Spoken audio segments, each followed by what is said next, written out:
Unfortunately, violence is an ugly, dirty little secret of healthcare.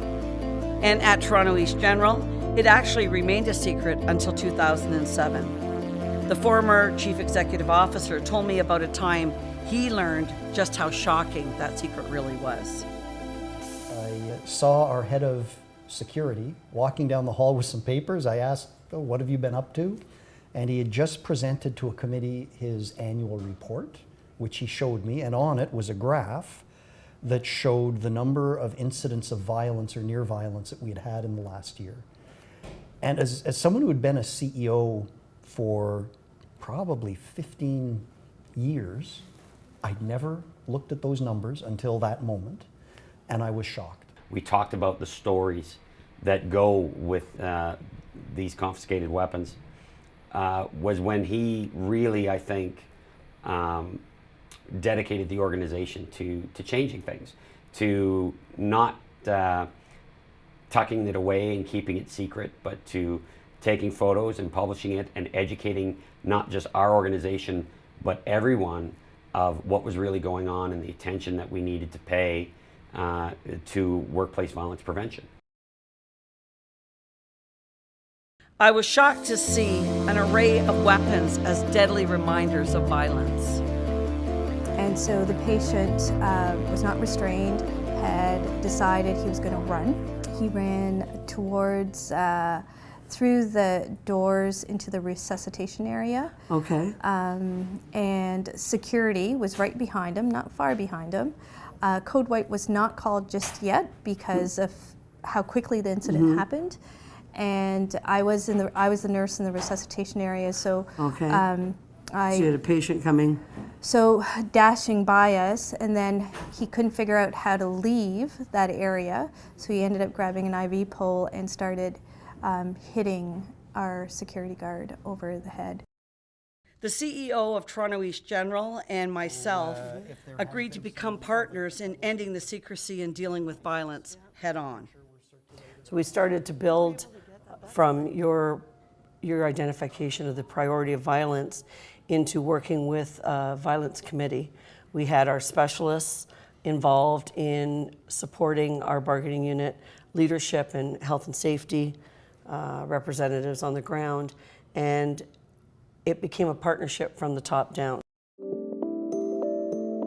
Toronto East General makes violence prevention the #1 priority by posting signs advocating zero tolerance, by increasing the number of surveillance cameras from 29 in 2002 to 350 today, by distributing communicators to 400 staff with a personal alarm that has instant two-way communication with security.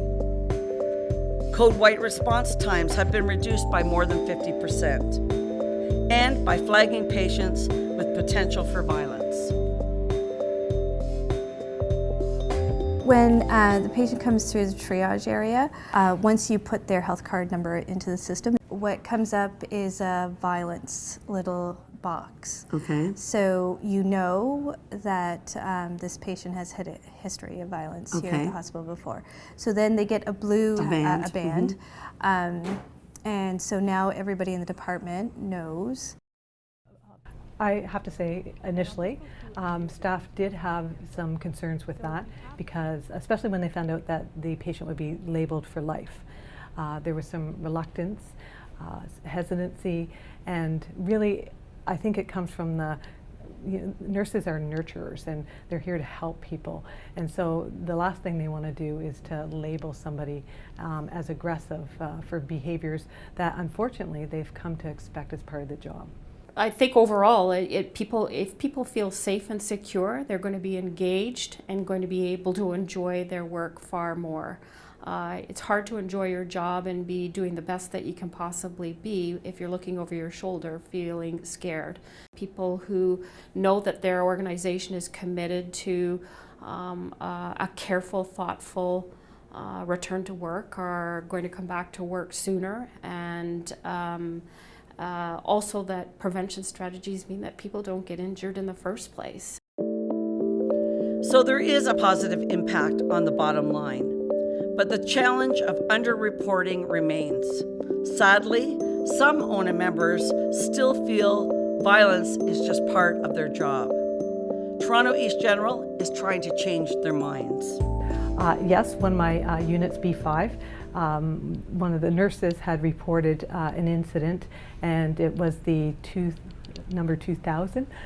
So with that, they had a pizza party, and senior management came up, risk management, to thank the employee for filling out the incident report, and really at that time took the opportunity to reiterate the importance of why we do this here at the organization, that violence is not tolerable.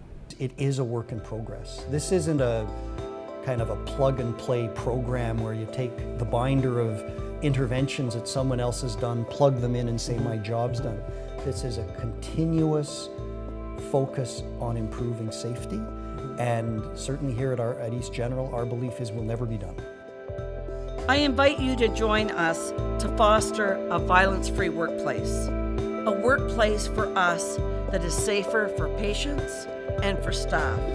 I'm asking for one single thing, that you report all instances of violence in your workplace, because violence is not part of our job, and it's certainly not part of a therapeutic, caring relationship with our patients, residents or clients.